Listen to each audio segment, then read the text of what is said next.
É isso aí, Impossível. Se liga, você já viu que eu estou aqui com uma pessoa de presença para a entrevista de hoje. Estou com o Kiko Pissolato, o doutrinador do Brasil, vamos assim dizer. Então curta, compartilha, se inscreva nesse canal, porque a entrevista hoje a gente vai falar de política, quadrinhos e muito mais.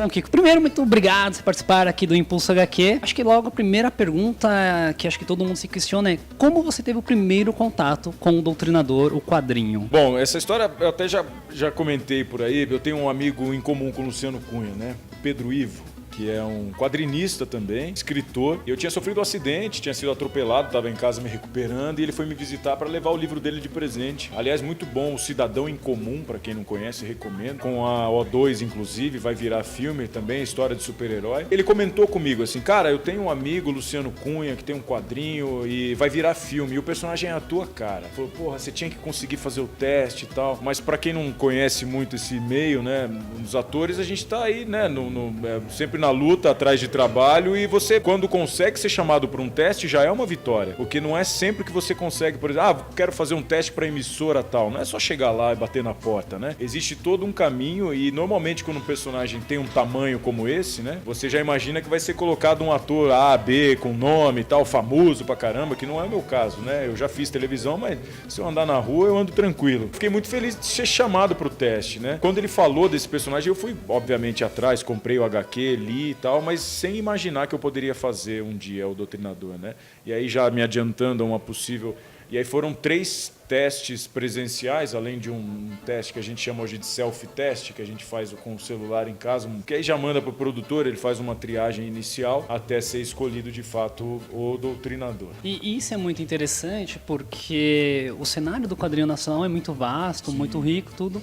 E vocês acabaram até de falar de uma palestra como agora o Doutrinador, se não fosse o Judoca, de vários anos atrás, é praticamente um primeiro filme nacional, com uma adaptação de um quadrinho nacional, né? Como é que você vê esse movimento? Você acha que agora o cinema nacional vai começar a descobrir o nosso próprio quadrinho? A ideia sempre foi essa, né? Lógico que quando você faz um trabalho, você espera o sucesso pessoal e eu sempre imaginei que eu pudesse colher frutos desse trabalho de maneira individual, né? Mas na minha cabeça, na cabeça do Luciano, do Gabriel, da Renata Rezende, que é a produtora executiva, de todo mundo envolvido nesse projeto, Gustavo Bonafé, Fabinho, os diretores, a gente sempre pensou no início de algo construtivo e positivo para esse universo nacional. Primeiro que o cinema nacional precisa de uma indústria mais forte.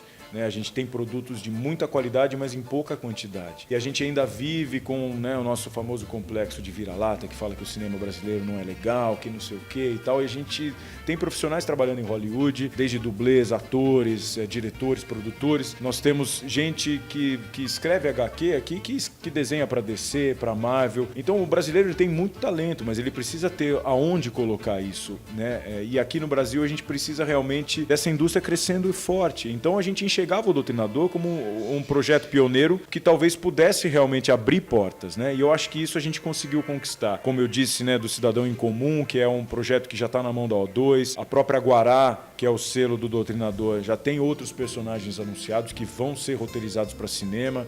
Penélope já foi anunciado, né? Tem o Laços, que vai sair agora, da Mônica, que já também acabamos de saber que vai ter um 2, né? Inclusive, Daniel Rezende, estou aí à disposição, sou seu fã.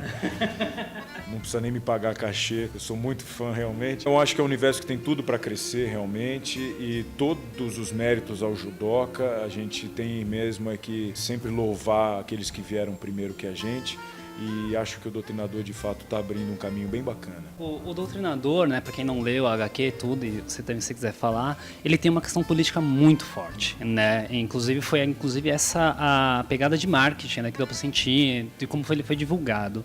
Para você, como é que você se identificou quando você viu que eu era um personagem, não um herói, mas um anti-herói, né? Como é que foi para você quando o peso, né, do tipo, eu não vou fazer um herói, mas eu vou fazer quase que um símbolo do que está acontecendo com o Brasil hoje? É um assunto muito delicado, a gente tem que tomar cuidado para falar sobre isso, porque a gente vive num momento muito carne viva, né? Polarizado, nosso país sofre há 500 anos com a corrupção e a gente entrou num embate que é, bom, dividir para conquistar, né? Não vamos ficar citando os filósofos, nem Maquiavel, mas a questão de quando a gente joga o War ali, você sabe, né? Joguinho de quando a gente... Você vai, né, minando as defesas e um país dividido é muito mais fácil de ser manipulado, né? E nós estamos divididos, brigando entre a gente, né? É uma sociedade que disputa como se o político fosse o herói, né?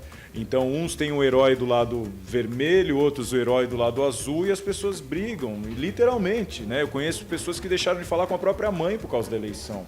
E o Doutrinador vem no meio desse contexto com uma mensagem política, sim, mas que não é o foco do filme. O filme é um filme de entretenimento. E aí, se a gente for pensar, o que ele faz em si, analisando a ação dele, é muito pior do que qualquer tipo de corrupção, né? Porque ele mata.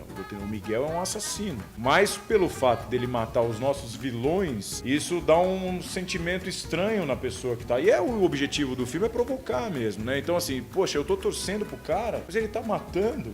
E o anti-herói é isso, né? Quando você vê uma série como Justiceiro, o filme, ele mata e ninguém é a favor da morte, né? A gente sabe que a pior coisa que um ser humano pode fazer é tirar a vida do outro, mas você, de certa maneira, fica ali, né, num embate de, poxa, posso achar isso legal? Explodir o Congresso é legal?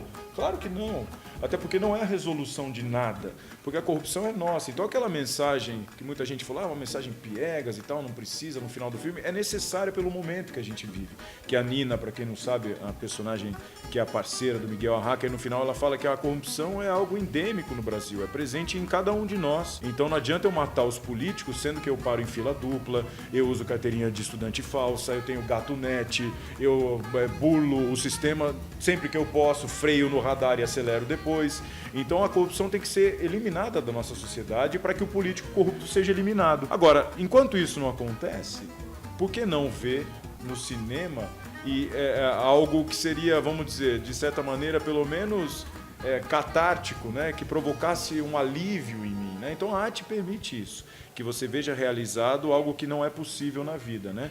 Eu não fico ali em êxtase com o Superman voando, eu sei que eu não vou voar, e eu sei que eu não vou explodir o Congresso, porque não resolve, mas é legal ver, né, de maneira metafórica, aquilo que é o símbolo de todos os nossos problemas sendo explodido. Porque o cara rouba e não é preso. Ninguém tem punição no Brasil, né? Então você fica saturado. Então, pelo menos ali, o cara se vingou, que legal. Eu sei que não resolve, mas eu fico bem no cinema, né? Agora, a problemática é porque nós vivemos isso de fato, né? E o que torna o Doutrinador um filme original são os vilões. Justiceiro a gente tem 500. E desde, né, das histórias 1000, né? Não preciso nem falar do universo DC e Marvel, né? Agora, o vilão político corrupto é nosso, é brasileiro. Não dá pra fazer esse filme na Dinamarca, né? Inclusive, eu ia até questionar você esse paralelismo, né, que tem entre o Doutrinador e o Justiceiro, né? Mas existe uma diferença, né, entre o Justiceiro em si e o Doutrinador, e a nossa antítese, né, que é a corrupção. O que me lembra muito o personagem do Capitão Nascimento, Sim. que foi um personagem que foi até idolatrado, tudo, né, pela questão do combate. Analisando, né, pelo nosso contexto, então, o Doutrinador não seria um modelo de herói.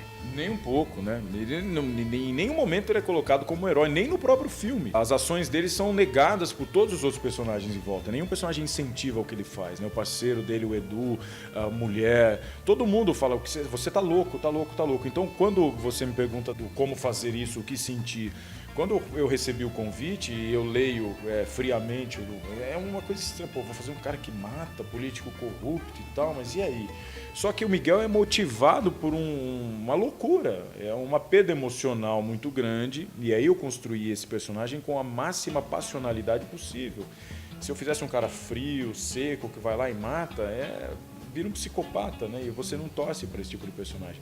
Agora, com a passionalidade, com a dor, você acaba se identificando e aí justifica o que ele faz, porque ele tá maluco. Em nenhum momento é colocado que o que ele faz é legal, né? Porque não é de maneira nenhuma, né?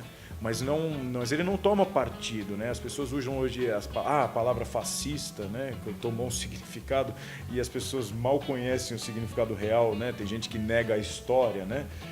Vivemos um momento onde a história é negada diariamente, fatos que aconteceram, né?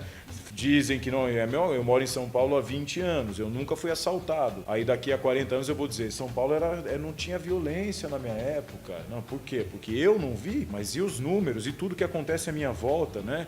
E o fato de eu morar num lugar privilegiado. Então, assim, as pessoas estão olhando cada vez mais para o próprio umbigo, embora a conexão da globalização da internet nos una a todos, mas é uma mentira, né? Cada um só olha para a própria tela e para o próprio selfie, né? O espelho.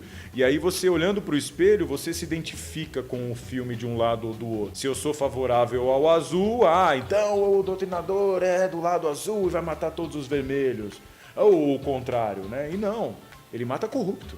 E a gente sabe que corrupto tem em todos os partidos, em todas as empresas e todos os setores da nossa sociedade, porque, de novo, nós somos corruptos. E o Miguel é um cara louco, perturbado, que vai fazer justiça com as próprias mãos. E isso não é de posse e patrimônio da Marvel, nem da DC, não é o Justiceiro, o primeiro Justiceiro. Nós temos histórias no cangaço, no Nordeste, na mitologia grega, na Bíblia, em qualquer lugar você encontra pessoas que fazem justiça com as próprias mãos. E isso sempre é tratado como o anti-heroísmo, né? E agora que você, né, descobriu, vamos assim dizer, esse universo do quadrinho nacional, você costuma agora ler? O que você mais descobriu? Tô eu aí levando mais um quadrinho que eu comprei, mais um que eu ganhei, minha mulher vai enchendo a casa. E já criei mais um nerd lá em casa, né? Com o meu filho, que adora, já tá apaixonado. Eu já conhecia, já gostava, mas eu, obviamente, né, inserido nesse novo contexto, eu fiquei ainda mais interessado. E é muito legal de ver a originalidade do quadrinho brasileiro. Porque é isso, é imbuído de referência, a gente sempre tá, né? E o artista precisa de referência, sem medo de comparação. Não tenho medo de comparação nenhuma com o Justiceiro, muito pelo contrário. Mas a gente tem um traço do brasileiro que é muito legal. E fugir realmente dos estereótipos, né? Sei lá, do Capitão América, fazer o Capitão Brasil e tal, que até tem, né? Mas a gente buscar cada vez mais a originalidade e o quadrinho brasileiro é incrível demais. Eu estou muito feliz. Por exemplo, só para dar um exemplo, tem um quadrinho que eu levei para casa que fala sobre os orixás, que faz um paralelo com a Umbanda, com o Candomblé, enfim. Então tem muita coisa. Acabei de ver um quadrinho sobre capoeira aqui, né? Então a gente tem muita coisa legal para ser explorada ainda, né? No nosso universo particular, original brasileiro. Para finalizar, o Impulsivo do Outro Lado, pode esperar mais Doutrinador no cinema? Pode, com toda certeza, né? E aí eu falo sem medo porque a Paris Filme já anunciou uma sequência do Doutrinador e tem a série nós filmamos junto com o filme, né? É um universo expandido com outros personagens, outros caminhos. São 7 episódios, se eu não me engano, que vai sair agora esse ano. Não sei exatamente a data, mas estamos em vias de fato no canal Space. E a sequência vai acontecer, sim. Tem outros filmes, né, já anunciados também da Guará, como a Penélope, o Santo deve virar filme. É um panteão todo de super-heróis nacionais, com as nossas características, que foram criados pelo selo do Doutrinador, que é a Guará, e que junto com a Downtown e a Paris encabeçam o projeto Doutrinador. Tem boneco, tem muita coisa envolvendo, né, roupa. É um personagem multiplataforma realmente, e a gente ainda tem muita coisa para acontecer, sem dúvida. Então é isso, Impossível. Então aguardem que em breve teremos mais Doutrinador nas telinhas, nas telonas. E é muito bacana saber que o quadrinho nacional finalmente chegou aos cinemas. Curtem, compartilhem, se inscrevam nesse canal. Eu vou aqui agradecer a participação do Psolato. Muito obrigado. E até uma próxima entrevista, até o próximo vídeo. Tchau, tchau.